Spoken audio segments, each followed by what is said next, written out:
Alrighty, welcome to the channel. My name is JGOD. In today's video, we're going to focus on the top 10 unwritten rules of Call of Duty Black Ops 4. This is more of a fun idea I had. If you have other ideas similar to this one, let me know down in the comment section below, and maybe that's something I could work into in the future.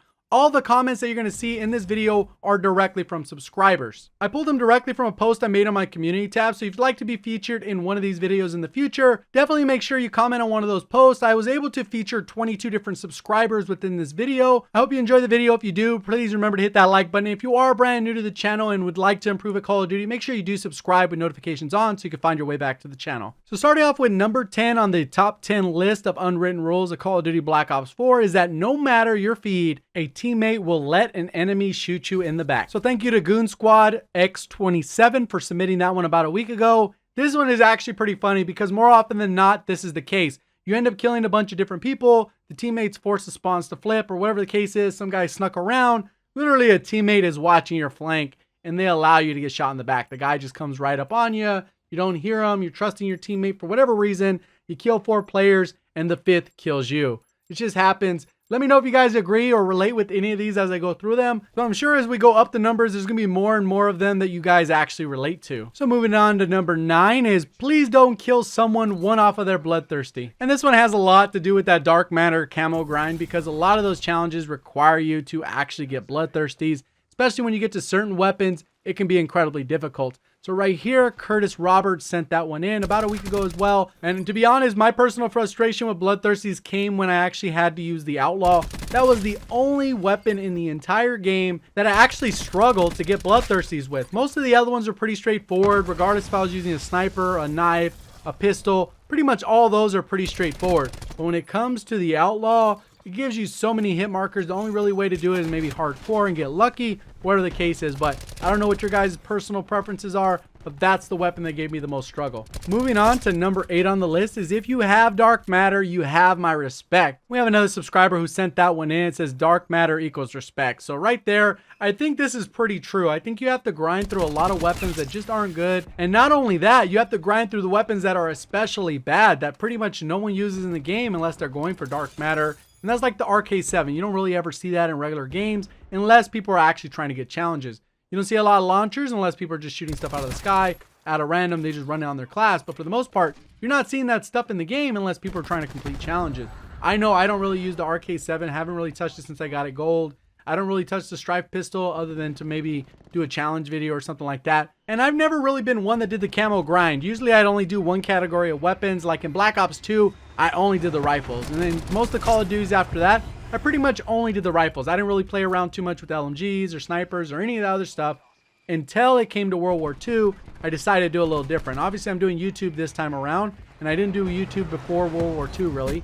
So when it came time, I was like, man, I need to do this grind, and I ended up grinding it out. I was self-motivated to do it. Plus, I also had the YouTube channel, so I was able to have chrome on my weapons, and now I'm able to have dark matter.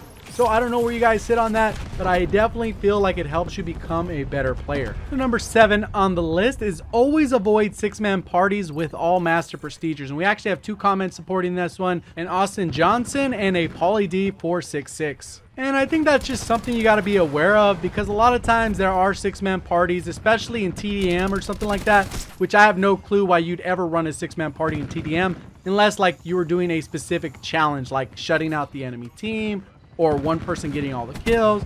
There's some specific scenarios, but for the most part, people go into a 6-man party in Team Deathmatch and Pub Stomp, which is really bad. And one of the main reasons it's bad is because the whole point of Pub Stomping is to get as many kills as possible, not really worry about the objective, but obviously get the win.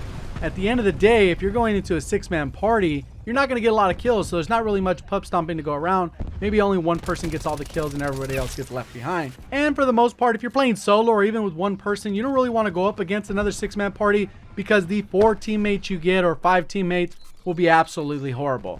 Everyone will be matchmates, so they're on your team because obviously they don't have spaces on the other side. So I highly recommend finding a new lobby for your own sanity. And this next one's actually pretty funny. Number 6 is please do not snipe in S&D if you don't know how to snipe. That pretty much goes for any weapon. Don't be using a shotgun or a knife. If you don't know how to use those weapons, you should just stick to the meta weapons if you're going to jump in S&D because you put your team at a huge disadvantage. And this is Stez 1 week ago. Thank you for that comment. And even if you don't play S&D, I'm sure you can relate to that comment because a lot of times you will get teammates trying to go for the dark matter grind they are sniping and the lobby's really sweaty. You don't typically want to go for the hardest challenges when the lobby's hard. You want to make sure, hey, you know what? This is an easy lobby. Let me try and focus on some of my easier challenges. But if it's a tougher lobby, you're going to be a hindrance to your team and almost inevitably force that loss. Go ahead and make sure you switch it up to a meta gun so you can actually get control. So this next one is actually a pretty big deal. It says when your team is slaughtering, don't hurry to end the game. This happens pretty often. People will go and triple cap the objective. They'll go ahead and stand in the hard point when they're up by like 200 points. And they just end the match. A lot of times that's a scenario you need to pull out a non-meta gun and go for those harder challenges if you still have challenges. Or your teammate might actually be close to their first ever nuclear and they're trying to get that nuclear calling card, or you can get your own nuclear calling card. And that was sent to us from Oscar McKenzie. But going back in on this topic, one of the more common things that I typically see is this happening in Kill Confirmed. Maybe you have like a 40 or 50 point cushion, and instead of milking the clock and trying to rack up as many kills as possible, you have that one teammate who's going double negative. They're just picking up everyone's tags. By the end of the match, they have like 35 tags, but like 5 kills. You guys know exactly what I'm talking about if you've been in those scenarios. So definitely leave those tags alone if you guys have a huge lead, because someone in that lobby might be like 5 off a streak, might be 10 off that nuclear streak.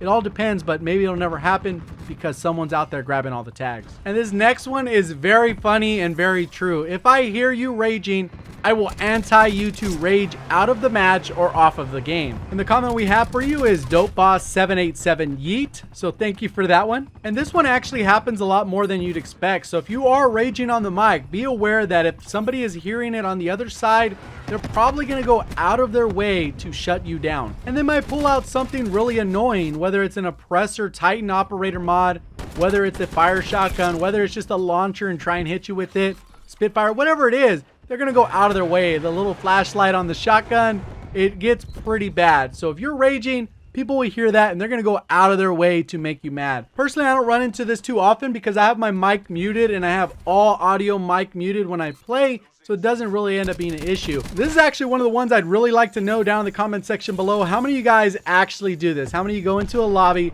and make the other person rage off of the game or get mad once you start hearing them rage? So the number 3 unwritten rule is don't use specialists that you don't actually know how to use. And this is sent to us from OT and Jingle. So appreciate you guys submitting those comments. And this particularly has to do with Seraph. And people tend to just place the spawn beacon in their own spawn or at the middle of the map, so you end up getting pinched. But you typically want to put it at like a third of the way up the map. So it's just outside of your spawn. So you just spawn up a little bit closer to the middle of the map. That's the typical right way to do it. Or if you're playing an objective game mode, you hit it there right before the objective moves there, so you get the full 1 minute time or whatever the case if you're playing hardpoint.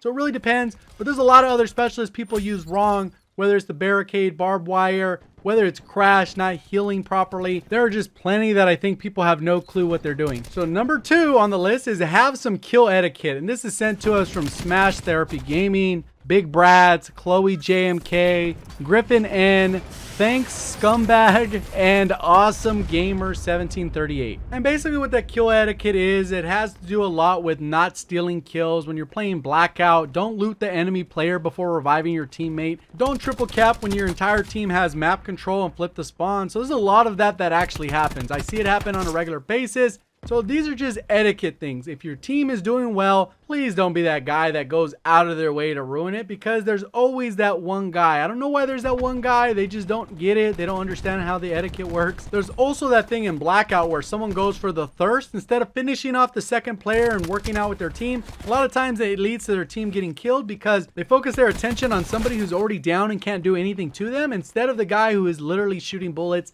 at them and their team. And the last one popped up quite a bit as well. It's if you don't use, I won't use. And this comes from Leaf, Munchie, Rainburn, Oliver Van Tilt, Ciro Quill, and Nitro. And I'm sure most of you guys can relate to this one because it happens very often. If you don't use the Rampart, I won't use the Rampart. You don't use a Thermal Titan, I won't use a Thermal Titan. If you don't use this weapon, I won't use that weapon. Happens a ton of times with the Spitfire, all types of stuff. If you don't camp for streaks, I won't camp for streaks. You don't do this specialist, I won't use this specialist. So a lot of these examples pop up on a regular basis, and I'm sure a ton of you guys can relate, and that is pretty much an unwritten rule. If you're going to go ahead and use that, I am going to use the exact same thing to counter you, or something better that will actually make you mad and then end up making you rage off the game, like we had in an earlier unwritten role. That's it for the video. Please remember to hit that like button, subscribe if you're brand new to the channel. Appreciate all the support. Thank you for watching. As always, have a great day.